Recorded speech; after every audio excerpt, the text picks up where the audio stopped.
around trans issues for the last 15 or more years.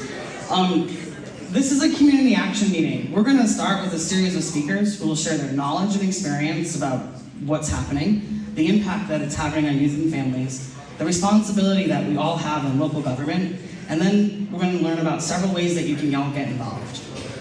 Then there'll be a little bit of time to mingle and network and interact with the community groups and resources that we've brought here together that are ready to engage you in different parts of building a network and coalition to support trans youth.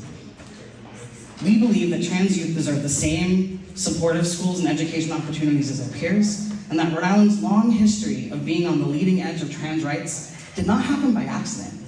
It happened because people in the community made it happen, and we need your help to protect the gains that we've made and the hurdles that we've yet to conquer.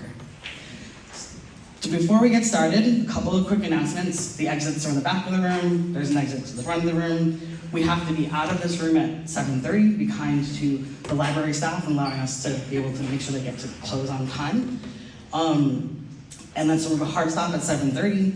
We encourage you to stop by, take a stroll through the front of the building when we're done, if you have a chance, because thanks to the Women Project, we have great projections that are up in front of the building that you can go and take pictures and take a look at that. So we're happening in here, but we're also occupying and taking action in the neighborhood and the space that's out in front of the building as well.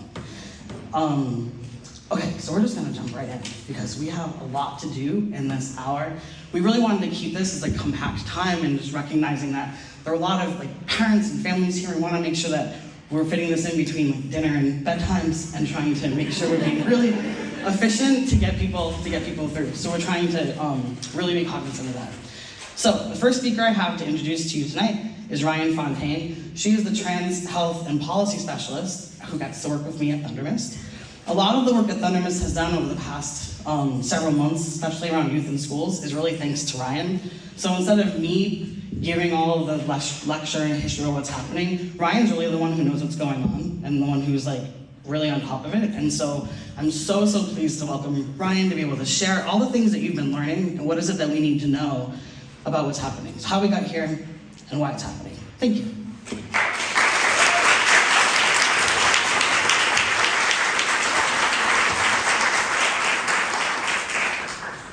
Hello everyone, as Jay said, my name is Ryan Fontaine, and professionally I'm the full-time Trans Health Education and Policy Specialist at Thundermist. Personally, I'm a lifelong Rhode Islander and very happy to call the state that has led on non-discrimination protections for trans, non-binary, and gender-diverse people home. Even still, I was a public school student long enough ago that supportive policies for gender-diverse students mandated by the Rhode Island Department of Education didn't exist yet. Without clear supports and anyone that I thought I could turn to, in a school environment that was openly hostile to the few out gay students, I didn't come out until college. As an out adult but working in private for-profit business, I couldn't stand reading the headlines about political attacks on trans people, including ones happening in Rhode Island, without taking action. While becoming a full-time advocate like I did might be a far reach for most of you in the room, there are ways that you can get involved, and we need allies who can lend their support in their local towns and cities where you all live. If you're wondering why now and why the urgency, it's hard to miss the nationally meteoric rise in policy proposals at the federal, state, and local level that would, and even where unsuccessful, have harmed trans, non-binary, and gender-diverse people that they target. This rise that seemingly came out of nowhere was being planned while we were all celebrating marriage equality and dismantling a big piece of the movement for LGBTQ rights after having reached that singular milestone. Meanwhile, the groups that were fighting against marriage equality found a new way to rally their supporters, channeled tens of millions of dollars from their funders, and took what they learned while also running the anti-abortion movement and deployed it even more quickly against gender-diverse people in all 50 states. They've gained traction like other unpopular conservative movements by flying under the banner of Protect the Children. What's happening in Rhode Island is no different, with a very loud minority of activists and a handful of elected officials targeting the policies that have existed for nearly a decade in all school districts in Rhode Island that follow best practices on supporting trans students. The anti-trans activists took their hand in a recent public comments made during a school committee meeting in Foster, Gloucester. Because the majority of Rhode Island's elected officials don't support their positions, they are shopping for one school district that will openly defy the RIDE requirements for supportive policies to force a legal challenge. They have backing from national law groups ready to defend the school committee that will change their policy in harmful ways with the goal of bringing the RIDE requirements down in the courts. We know from the results in other states and statements by the public leaders of the anti-trans movement that their ultimate goal is to make it so difficult to be a trans person that people like me can't exist in the US at any age. Chipping away at protective policies in schools is just their way of gaining a foothold.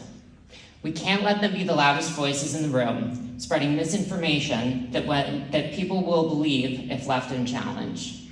We can't ignore them, even if they seem completely ridiculous.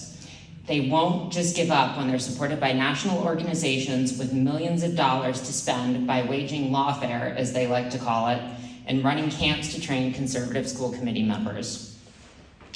Efforts to remove trans people from public life harm us all by requiring everyone follow outdated ideas about social roles based on assigned sex and limiting the choices that anyone can make about their bodies. I'm sure everyone in the room can recall being told as a young person something along the lines of, boys don't do that, or girls don't do that. We won't be able to reach the ideal that someone's assigned sex won't dictate their future until we move beyond gendered social requirements. My hope is that together we can work towards positive climate in schools and our wider communities that are more supportive of trans people. Right now, we're stuck on defending the minimum protections that have already been won.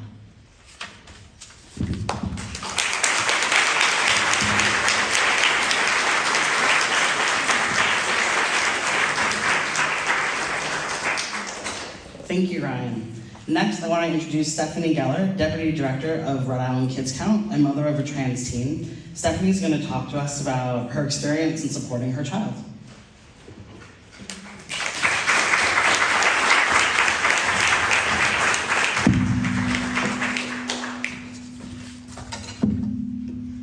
Hi, everybody. Can everyone hear me okay back there? Great.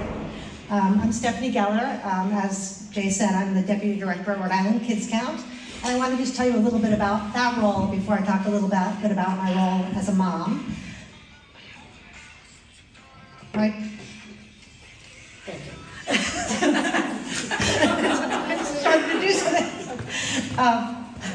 Rhode Island Kids Count is a children's policy and research and advocacy organization that works to improve the health, economic well-being, safety, and development of Rhode Island's children. And we have a commitment to equity, including the elimination of unacceptable disparities by race, ethnicity, disability, zip code, immigration status, neighborhood, and income.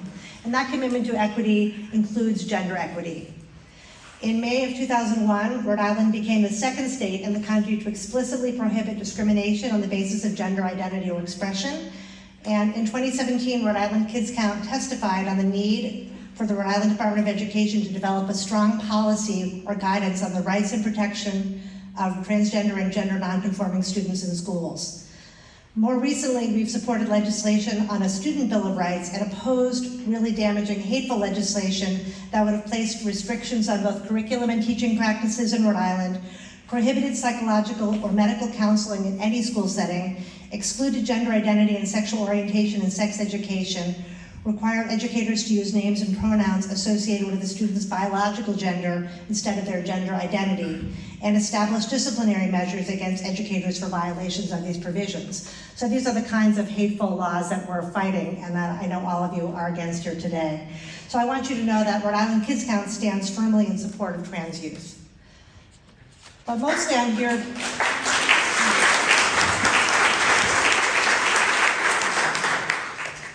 But I'm also here as the parent of a 17-year-old son who is trans. We live right in this neighborhood, just a few blocks away.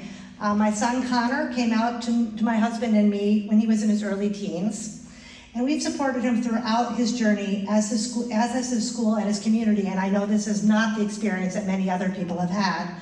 So I wanted to really offer that positive experience and really see what we can all do together to have it be that more young people have the experience that my son has had.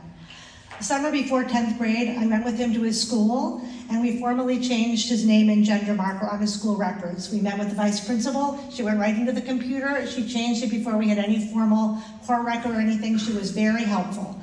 And later that year, we went to court in Cranston, and we changed his name legally, and then filed the necessary forms to change his name and gender on his birth certificate. And both the judge and the court was very supportive and clapped and congratulated him. And the people I worked with at the Department of Health were also very supportive. And then just this month, he finally got his driver's license and with his name and his proper gender marker, and we're so proud of him.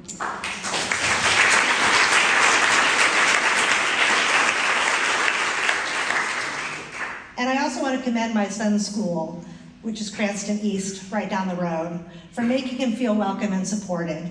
The vice principal and school nurses there have been particularly helpful to him, including helping him change his school records and access locker rooms and bathrooms that he feels comfortable using. His teachers and other students have also been supportive, and he has really not experienced any bullying, which I know is not the normal experience, and he knows that as well and feels very fortunate and wants to do what he can to make sure more people have the experiences that he has. Still, there have been struggles and feelings of discomfort when teachers and students who do not know that he's transgender unintentionally make remarks that are awkward, inappropriate, or offensive. So even in a place that wants to be supportive, he does have those experiences.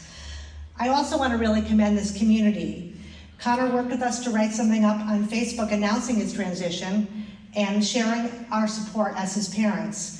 And we received many letters, emails, and texts of support, and some of our neighbors and friends went even further. One neighbor sent him custom-made socks with his name Connor and the year of his transition written on the socks. And another who works for this Cranston Library system went into the computer system and changed his name for him in the computer system so his library card would have his name. And then last year, hundreds of you came out to the rally held in support of this, in front of this very library. And he was there with many of his friends holding signs, and I know he and his friends really appreciated the show of support from friends, neighbors, organizations, and public officials that were there. This year, Connor is applying to college, and he's writing his essay on his transition and the support he has received from his school and his community.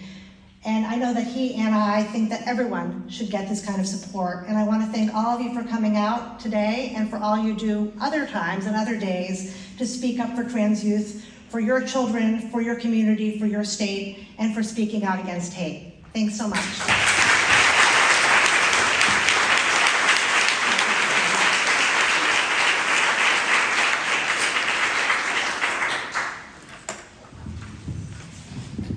Thank you.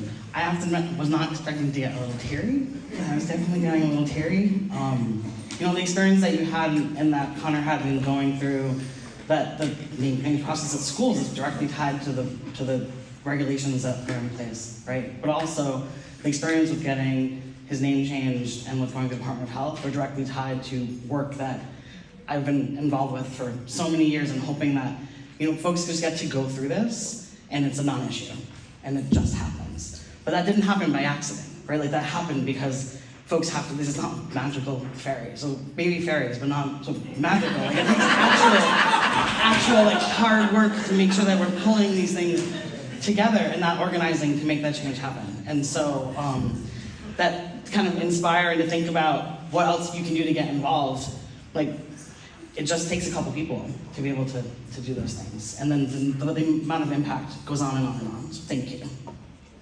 Next, I want to introduce Reverend Donnie Anderson. Donnie is the chair of the Rhode Island Democratic Women's Caucus and a social justice advocate and a friend who ran for a state senate seat last year. She's going to speak about several very specific ways that parents can get involved in supporting their students in the community.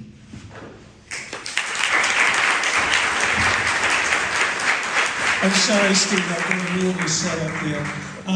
Thank you for that warm welcome. I really am going to be fast because, it's a miracle because I'm a politician and a preacher. Short doesn't come easy, okay?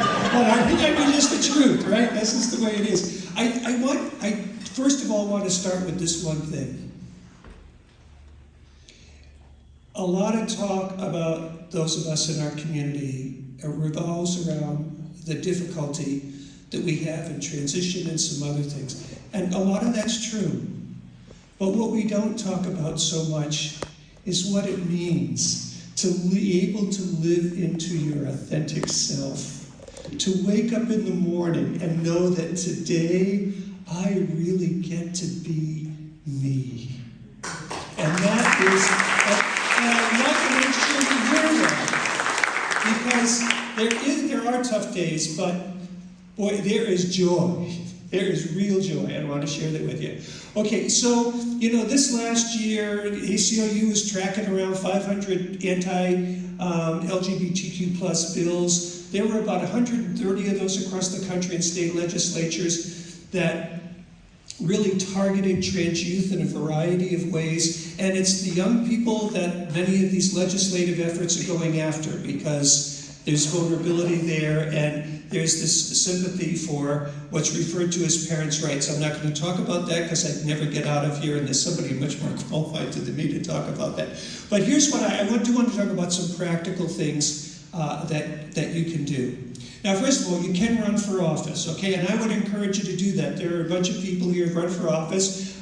Senator, there's even some successful people here. Senator Miller's here. I don't know who else I'm missing. But I do want to tell you that there is a hero in this building right now, and she is one of my superheroes, and that is Jen Lima, right back there. Wave your hand, Jen.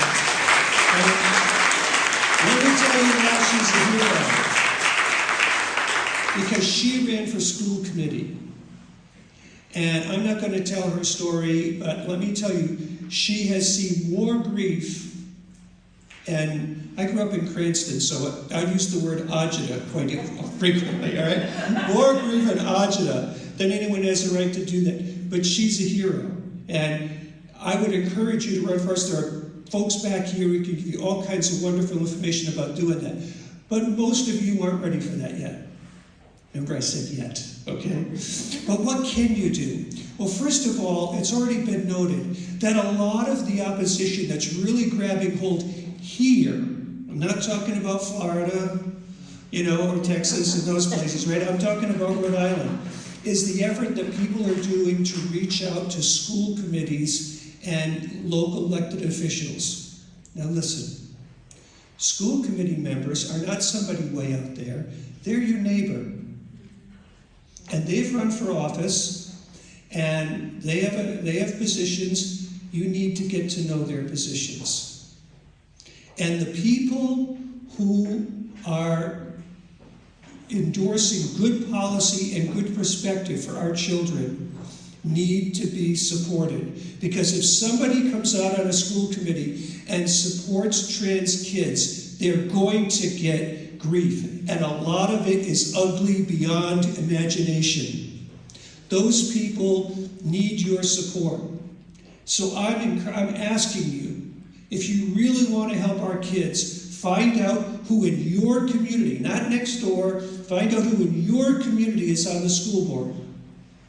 Find out who they are that are supporting the kids, and you go and support them. And then they will be part of a political party. My guess is there's one party more than the other that you'll find to be supportive. But your town has a town committee in that party. You go to that town committee and make sure that town committee is supporting that person. Don't let them get away without giving full support to the school committee members who are really supporting trans kids. That you have no idea how really important that is. Now, Stephanie mentioned the event we had here last year, and one of the things that, how many of you were here last year? Oh, a lot of you were here, right? It was so cool, there were so many people, and I went around and chatted with people, and there were a lot of young people here, and I got chatting with a woman who was a mom. Don't you love moms? Huh? Stephanie and there's just so many moms that are so supportive. And I said, I'm really impressed because people didn't know about this that much in advance. And she said, and I don't know what it was, but she said there's some sort of communication networks that all the moms have in this area. And we all got in touch with each other. Whoops. And the microphone died. You don't need this. No. I can do without it. I've got This one? Here. Oh, okay. So this mom said to me, we've got a whole group, we've got like a mom's network. And I don't know what that was. I don't know if it was email or phone or text or whatever it was. But let me suggest something. Get a network going in your town, in your city. It may only be 3 or 4 of you to begin with. But get a network going, and when something happens, let that network get going. Because here's the deal. A lot of times things that come up before school committees don't have weeks and weeks of notice. Now, school committees are required to put their agenda ahead, and if you want to know what's going on, one of the other heroes in this room in terms of our trans kids and keeping us informed is Steve Alquist right over here. Let me tell you. He's an independent journalist. You go to his website, there's a donate button. You know what to do with that, right? Donate. And that is, because Steve has made, I know I've caught on to things and found out about things from Steve that I wasn't hearing from anybody else. And I'm on a lot of mailing lists. Some of them are really fun. But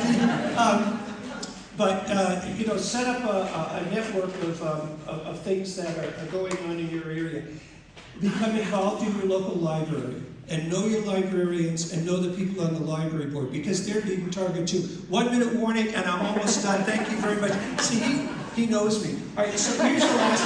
I'm going to tell you 2 last things, and then I really am going to sit down. One is, and I'm glad I will talk about this. A lot of people are afraid to talk about this. I'm a preacher. I'm a pastor. Let me tell you this. The most oppressive institution in America for our trans kids is the Christian church.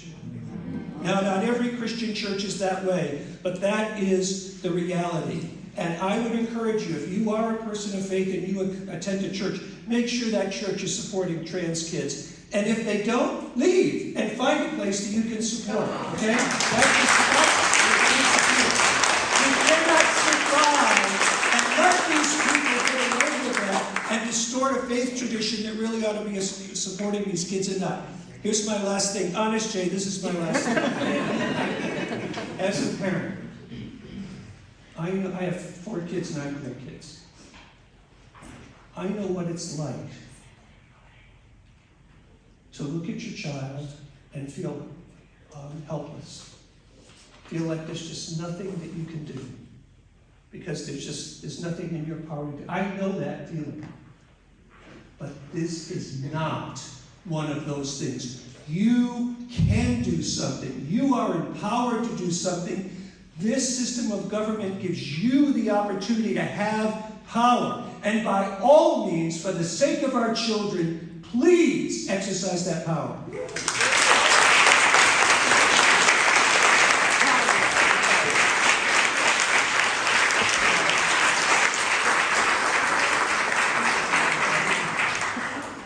Thank you, Donnie.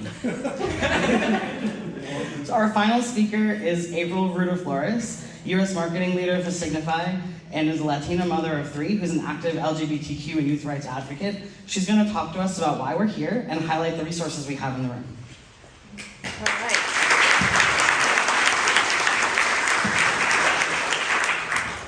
Well, I'm going to feed off that energy. So I may be small, but I'm tall in voice. Yes, no. One, thank you for being present. To see everybody's eyes and not looking down is a sight we don't see very often. So I want to say thank you. My name is April Ruda Flores, and I'm the incoming board chair for the Women Project. We are a statewide organization dedicated to building a strong movement in harnessing the power of art, activism, and advocacy in order to dismantle systems of oppression and uplift the voices of people in our communities throughout our state. Our calling is to shift power and shape the politics that impact our lives and the lives of our neighbors in the pursuit of more just Rhode Island. I am so proud to be here with you tonight. While I wish we don't have to come together in this way because of an anti-trans event in our backyard, I am heartened to see so many people speaking out in solidarity. It warms my heart, and I have chills just listening to the three speakers. As an organization committed to embodying the principles of reproductive justice, we know that true equality and liberation will only be achieved with all people have the economy, social, and political power to make healthy decisions about their bodies, sexuality, and reproduction. Reproduction justice demands that all people, not just cisgender people, have these rights, but systematic oppression and countless socioeconomic barriers bar many transgender people from obtaining economic, social, political power fundamentals to reproductive justice. Transgender individuals have stigma and discrimination of all aspects of life. That is why an event like this one, where we make it clear we will not be silent in the face of hate, so very important, so very important. Basic human needs such as access to quality health care, economic security, and the ability to live free from violence are essential to reproductive justice, but are not a reality for many transgender individuals because of the kind of lies that are being perpetuated about gender expansion people. Well, not on our watch and not in our state. The Women Project commits to continue to do all that we can to tear down any system, refute the lies that deny equal protection, opportunity, and basic human dignity for transgender and gender non-conforming people here and everywhere. We will continue to be in solidarity each day to organize and support events to advocate for the policy change needed to ensure transgender equality and to push for the cultural change it will take to make that transgender attacks are never allowed in our communities. We hope you will be in with us. And by the looks of it, you are. So thank you.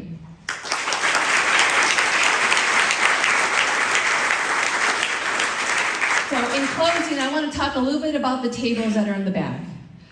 First is Running for Office, which is hosted by the RI Queer PAC. Raise your hand. Community Action, hosted by Teach Truth RI. Raise your hand. Savvy Social Media, hosted by the Women Project back there. Raise your hand. Stay Informed and Involved, hosted by TGI Network. And there are also more resources in the tables in the back. And as mentioned, the Women Project, which we're known for, is projecting visuals, art, and messaging in the sky, in the infrastructure, and in our state. Thank you, guys.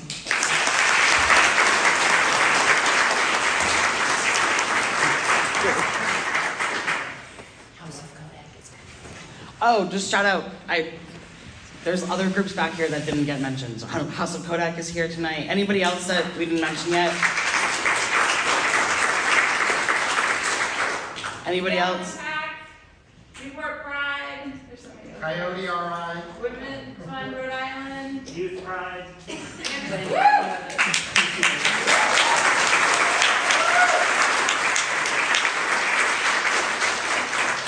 Thank you to all of the groups that are here and all of the groups that spoke out in support of this event. Make sure you go and look at the list of partners that we had in the event hosting. There are words. It's late.